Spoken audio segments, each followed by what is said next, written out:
श्री लाल बहादुर शास्त्री का जन्म 2 अक्टूबर 1904 को उत्तर प्रदेश के वाराणसी से 7 मील दूर एक छोटे से रेलवे टाउन मुगलसराय में हुआ था। उनके पिता एक स्कूल शिक्षक थे। जब लाल बहादुर शास्त्री केवल 1.5 वर्ष के थे, तभी उनके पिता का देहांत हो गया था। शास्त्री जी की एक सबसे बड़ी विशेषता थी कि वे एक सामान्य परिवार में पैदा हुए थे। सामान्य परिवार में ही उनकी परवरिश हुई और जब वे देश के प्रधानमंत्री जैसे महत्वपूर्ण पद पर पहुंचे, तब भी वह सामान्य ही बने रहे। विनम्रता, सादगी और सरलता उनके व्यक्तित्व में एक विचित्र प्रकार का आकर्षण पैदा करती थी। उन्होंने 9 जून 1964 को भारत के प्रधानमंत्री का पदभार ग्रहण किया।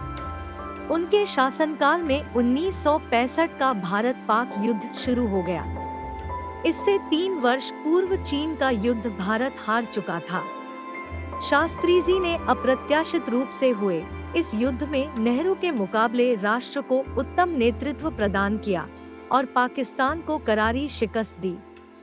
लाल बहादुर शास्त्री भारत के दूसरे प्रधानमंत्री थे जिन्होंने 9 जून 1964 से 11 जनवरी 1966 तक इस पद पर रहे और विदेश मंत्री, गृह मंत्रालय और रेलवे के रूप में भी कार्य किया।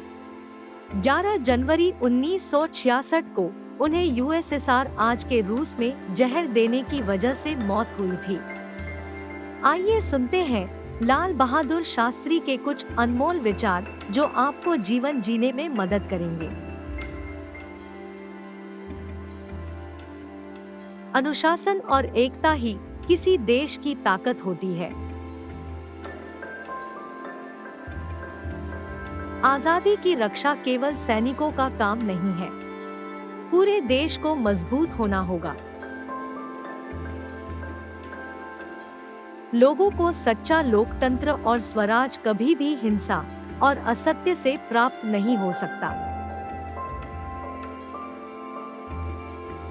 हमारी ताकत और मजबूती के लिए सबसे जरूरी काम है लोगों में एकता स्थापित करना।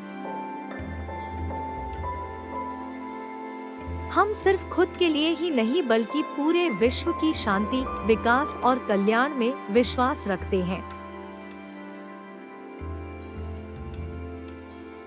यदि कोई व्यक्ति हमारे देश में अछूत कहा जाता है, तो भारत को अपना सर शर्म से झुकाना पड़ेगा।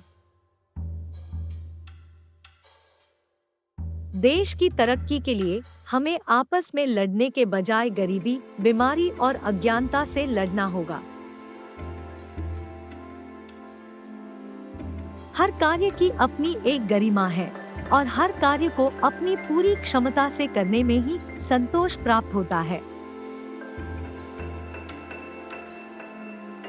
आर्थिक मुद्दे हमारे लिए सबसे जरूरी है, जिससे हम अपने सबसे बड़े दुश्मन गरीबी और बेरोजगारी से लड़ सकें।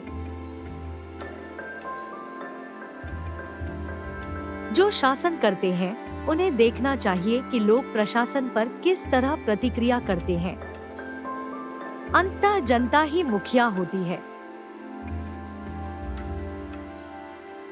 मैं हमेशा अपने मन में दूसरों को ऐसी सलाह देने में असहज महसूस करता रहा हूँ, जिस पर मैं खुद अमल नहीं कर रहा होता। कानून का सम्मान किया जाना चाहिए ताकि हमारे लोकतंत्र की बुनियादी संरचना बरकरार रहे और हमारा लोकतंत्र भी मजबूत बने।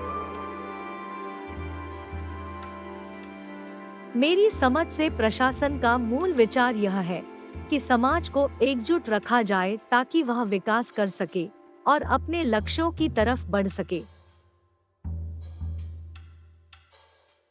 देश के प्रति निष्ठा सभी निष्ठाओं से पहले आती है और यह पूर्ण निष्ठा है क्योंकि इसमें कोई प्रतीक्षा नहीं कर सकता कि बदले में उसे क्या मिलता है।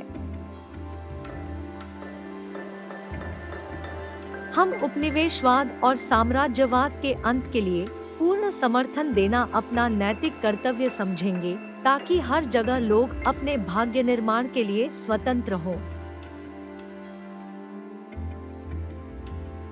उसकी जाति, रंग या नस्ल जो भी हो, हम एक व्यक्ति के रूप में मनुष्य की गरिमा में और उसके बेहतर, संपूर्ण और समृद्ध जीवन के लिए उसके अधिकार पर विश्वास करते हैं।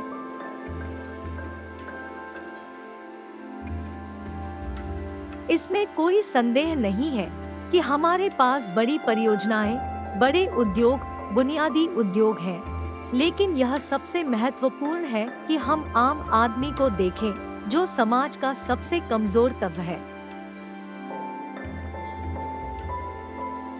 हमारा रास्ता सीधा और स्पष्ट है।